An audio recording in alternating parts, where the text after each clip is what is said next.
Party में हो वहां रहो तो अपनी गैरत के साथ रहो, अपने जमीर की बेदारी के साथ रहो, दयानतदारी के साथ रहो। अपने बेटों की नौकरी के लिए, अपने मालो दौलत के लिए, अपनी शोहरत के लिए, अपनी इज्जत के लिए गए हो तुम, तुमको मरना नहीं है। माइनॉरिटी के लोग तुम्हारा तो ये यकीन है कि मरने के बाद खुदा क्या जवाब देना पड़ेगा। दुनिया में ये संगमरमर की अगर महल तलाश भी लोगे तो क्या कब्रों में भी ये संगमरमर तलाश करोगे?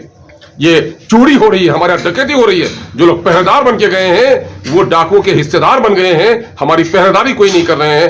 एमआईएम इन्हीं बातों को बड़े हकायक के साथ, मैं आप यहाँ सीमांचल के नौजवानों को, इंशाल्लाह मैं बैठूंगा आप लोगों के साथ, मैं सीमांचल के नौजवानों को कहता हूँ, बारात की भीड़। पिछले दिनों आप पटना में प्रेस कॉन्फ्रेंस करके खास तौर से बिहार में अल्पसंख्यकों के साथ हो रही इस नौकरी में, सरकारी नौकरी में नाइंसाफियों को लेकर एक बड़ा प्रेस कॉन्फ्रेंस किए थे। तो देखिए, तकरीबन 90 साल के बाद बिहार में जाति आधारित गणना हुआ है। ब्रिटिश इंडिया में 1931 को हुआ था और ये 2023 को हुआ। और इसमें हुआ ये है कि बिहार में तमाम तरह जाति की आबादी भी सामने में आई है और उसकी आर्थिक, उसकी सामाजिक जो हैसियत होती है उसके आकलन के लिए, एजुकेशन में उसका क्या शेयर है, पक्के का 2 मकान कितना है, आमदनी कैसी है, ये सारे आंकड़े आए हैं। उसमें चौंकाने वाली बात यह है कि बिहार की आबादी अब 13 करोड़ हो गई है और उसमें मुस्लिम माइनॉरिटी की आबादी 2 करोड़ 31 लाख है। बिहार में सरकारी नौकरी 20,49,370 है और अगर उसको भाग में बांट दें 13 करोड़ की आबादी में तो मुस्लिम माइनॉरिटी का हिस्सा 3,66,000 होता है। लेकिन 1,92,000 तकरीबन 1,72,000 नौकरी मिली और तकरीबन 1,94,95,000 नौकरी हमारी खत्म कर दी गई। तो ये सारी नौकरियों की उम्र होती है यूँ तो 60-62 साल तक, लेकिन नौकरी का जो पीरियड होता है वो 25, 30, 32 साल का होता है। और ये 33 साल हुए राजद की माने सामाजिक न्याय की सरकार और नीतीश कुमार जी की न्याय के साथ विकास की सरकार, ये सारी नौकरियां इसके ज़माने की है। आपको सुनकर हैरत होगी कि दूसरे समुदाय, हमारे ब्राह्मण भाई हों, राजपूत भाई हों, कोयरी कुर्मी भाई हों, उनका जितना वाजिब हिस्सा होता है उससे दुगुना की नौकरी वो करते हैं। जिनकी अब कोयरी कुर्मी की हिस्सेदारी लगभग 50-55 हज़ार होती है, 1,10,000 लगभग उनकी नौकरी है। राजपूत भाइयों की नौकरी होती है 70,000, उनको 1,70,000 नौकरी मिली हुई है। और माइनॉरिटी के लोगों की नौकरी में हिस्सा होता है 3,66,000, उनको सिर्फ 1,72,000 नौकरी मिली हुई है। 1,94,95,000 नौकरी जो हमारी हजम कर ली इन बेईमानों ने।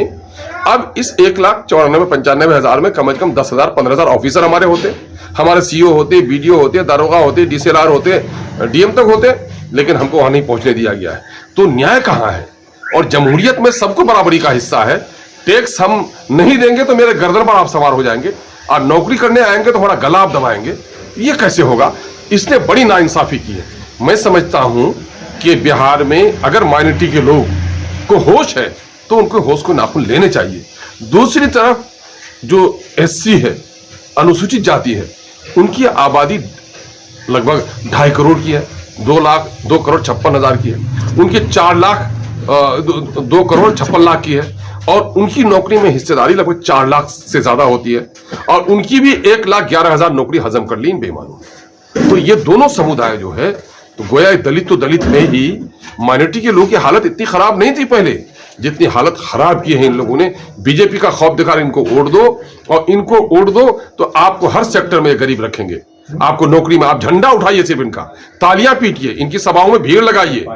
और हमारे यहाँ के लोगों को इस बात के बारे में जरा बेदार होना चाहिए कि इस वक्त हिंदुस्तान में एक अलग पॉलिसी चल रही है।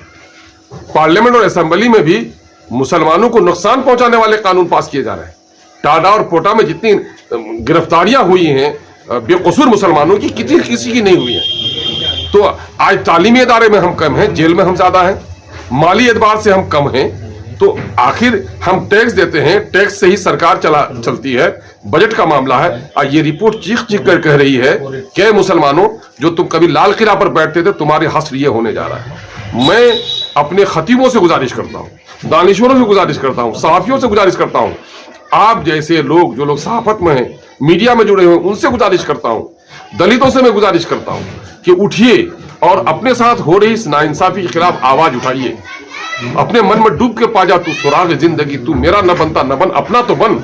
मैं ये नहीं कहता हूं कि आप एमआईएम आ जाइए।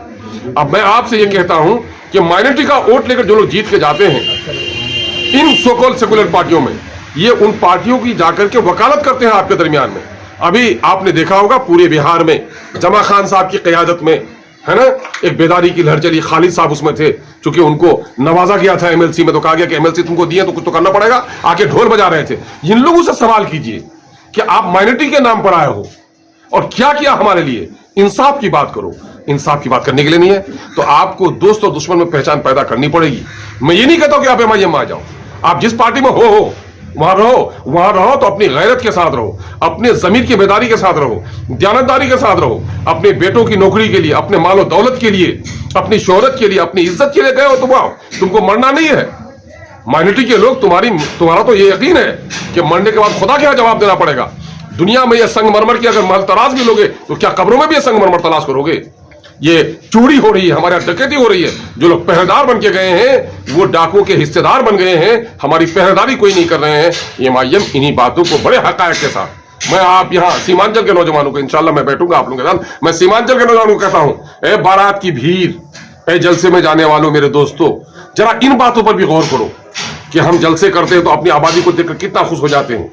हम अपने उलमाए कराम से कहते हैं कि आपके सामियाना के तले जब भीड़ होती है तो आप खुश हो जाते हैं, लेकिन आपको पता है कि इस सामियाना के करने के लिए जहां इजाजत लेने के लिए वीडियो ऑफिस में जाते हैं, आप एसडीओ के यहां जाते हैं, थाना में जाते हैं, वहां आपका एक आदमी नहीं मिलता है कि आपके काम को आगे बढ़ाए। आज मैं समझता हूं सरकारी पॉलिसियों का जो हिस्सा माइनॉरिटी को नहीं मिल पा रहा है ना, बैंकों में वाजिब कर्ज हमको जो नहीं मिल पा रहे हैं, उसकी बड़ी वजह यह है कि नौकरशाही में मेरी वाजिब हिस्सेदारी नहीं है। खुदा के वास्ते उठिए, इस मुल्क की जमहूरियत को बचाने के लिए, इस मुल्क की तहजीब को बचाने के लिए, चूंकि वही मुल्क मुस्तहकम रहता है जहां शहरियों के साथ इंसाफ हो। क्या मुल्क में 15% आबादी और बिहार में 18% मुस्लिम आबादी, और मुल्क में एक बड़ी आबादी SC ST की, बिहार में 2 करोड़ 56 लाख की आबादी SC ST की, क्या इनको तरक्की दिए बगैर बिहार तरक्की कर जाएगा? कहां है ये इंसाफ के साथ तरक्की के दावेदार? मैं SC ST के भी नेताओं को कहता हूं कि भीमराव अंबेडकर जी ने रिजर्वेशन की व्यवस्था की, जिसकी वजह से आप MLA बन के गए। आप मंत्री बनने के लिए हो, अपने परिवार को बनाने के लिए हो, जिस समुदाय के नाम पर गए हो समुदाय के हिस्सा के लिए नहीं लड़ोगे। इसलिए मैं अनुसूचित जाति के ही नेताओं से, मैं माइनॉरिटी के लोगों से और तमाम तरह इंसाफ पसंद लोगों से गुजारिश करता हूं कि अभी आबादी बढ़ी है, आपने रिजर्वेशन का दायरा बढ़ा दिया, लेकिन जो हमारा बैकलॉग रह गया है इन नौकरियों को भी देने की व्यवस्था कीजिए, तभी समझेंगे कि आप ईमानदारी के साथ सरकार चला रहे हैं, न्याय के साथ विकास का दावा आपका सही है। यही पैगाम लेकर हम लोग अभी जिले का दौरा करेंगे और इंशाअल्लाह सरकते लेकर सदन तक इस बात को उठाएंगे।